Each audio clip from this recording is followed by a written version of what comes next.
Assalamualaikum warahmatullahi wabarakatuh.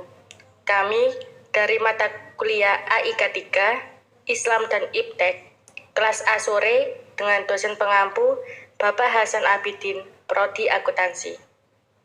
Di sini kami akan mempresentasikan materi akal dan wahyu. Sebelumnya, perkenalkan anggota kami. Yang pertama, Miftahul Khairiyah dengan NIM 210302004. Yang kedua, Berliana Nur Maulida dengan NIM 210302009. Yang ketiga, Yunita Eka Cahyani dengan NIM 21030200060.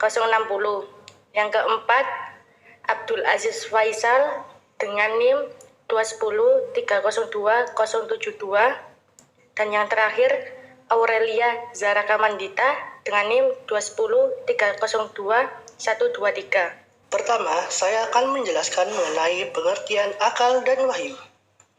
Akal berasal dari bahasa Arab aqala yaqilu, yang secara lughawi memiliki banyak makna, sehingga kata al-aqal sering disebut sebagai lafaz mushtaq, yakni kata yang memiliki banyak makna. Dalam kamus bahasa Arab Al-Mujad fi al-lughah wa al-a'lam dijelaskan bahwa aqala memiliki makna adraka atau mencapai, mengetahui, fahima, memahami, tadarraba wa tafakkar, merenung dan berpikir.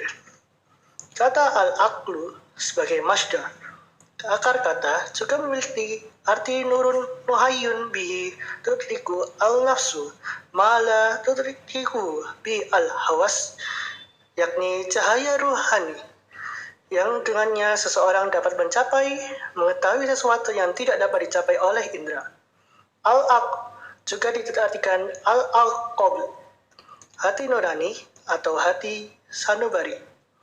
Akal berarti daya pikir yang terdapat dalam jiwa manusia, daya yang digambarkan Al-Quran untuk memperoleh pengetahuan dengan memperhatikan alam sekitar. Bahkan dalam Al-Quran, kata al-aql diulang sebanyak 46 kali. Kata al-wahyu yang berarti suara, kecepatan, api, bisikan, isyarat, tulisan, dan kitab adalah kata Arab asli, bukan kata pinjaman dari bahasa asing. Maka dari itu, al-wahyu mengandung arti pemberitahuan secara tersembunyi dan dengan cepat. Firman Allah itu mengandung petunjuk dan pedoman yang memang diperlukan oleh umat manusia dalam menjalani hidup di dunia dan di akhirat kelak. Dalam Islam, wahyu Allah itu disampaikan kepada Nabi Muhammad SAW yang terkumpul semuanya dalam Al-Quran. Adapun cara penyampaian wahyu atau komunikasi Tuhan dengan nabi-nabi Allah Subhanahu wa Ta'ala melalui 3 cara. Yang pertama, melalui jantung hati seseorang dalam bentuk ilham. Yang kedua, dari belakang tabir seperti yang terjadi pada Nabi Musa. Dan yang terakhir, melalui utusan yang dikirimkan Tuhan sebagai dalam bentuk malaikat. Fungsi dan kedudukan akal dan wahyu. Akal memiliki kedudukan dan fungsi yaitu sebagai berikut.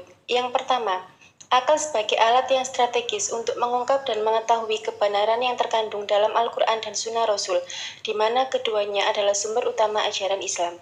Yang kedua, akal merupakan potensi dan modal yang melekat pada diri manusia untuk mengetahui maksud-maksud yang tercakup dalam pengertian Al-Quran dan Sunnah Rasul. Yang ketiga, akal juga berfungsi sebagai alat yang dapat menangkap pesan dan semangat Al-Quran dan Sunnah yang dijadikan acuan dalam mengatasi dan memecahkan persoalan umat manusia dalam bentuk ijtihad.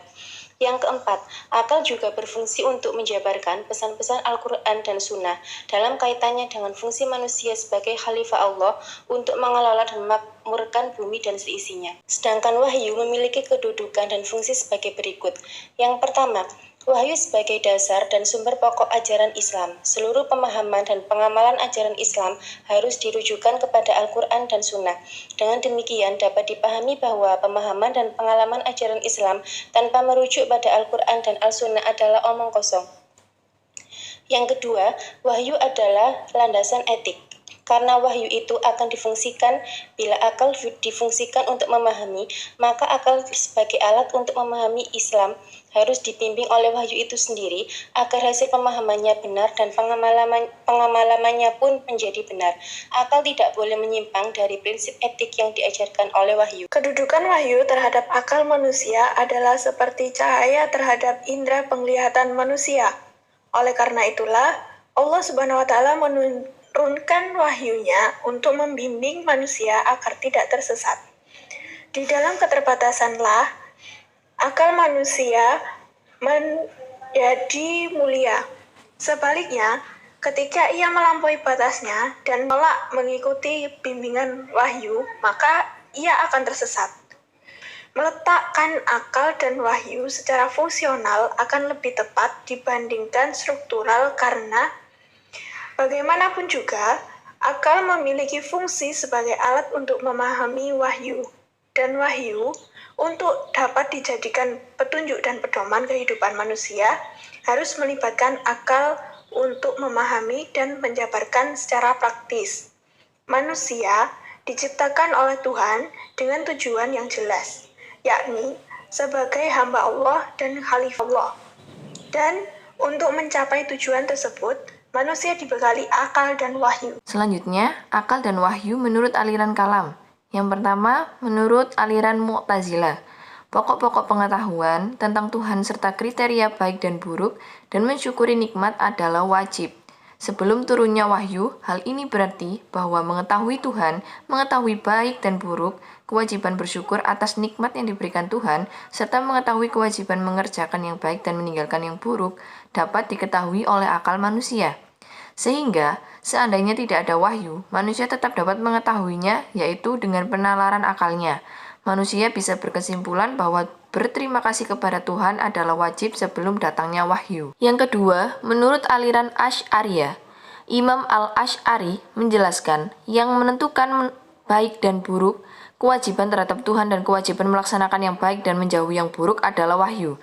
Akal tidak berperan dalam hal tersebut, sehingga kalau dikatakan bohong itu adalah buruk karena wahyulah yang menetapkannya. Yang ketiga, aliran Maturidiyah, Abu Mansur menjelaskan bahwa akal dapat mengetahui Tuhan, baik dan buruk, serta mengetahui kewajiban terhadap Tuhan. Akan tetapi yang menetapkannya adalah wahyu. Begitu pula tidak semua yang baik dan buruk diketahui akal sehingga sangat diperlukan wahyu, termasuk menjelaskan kewajiban melaksanakan yang baik dan menjauhi yang buruk. Sedangkan Al-Basdawi berpendapat bahwa semua pengetahuan dapat dicapai oleh akal sedang kewajiban-kewajiban diketahui melalui wahyu. Sekian dari kelompok kami. Wassalamualaikum warahmatullahi wabarakatuh.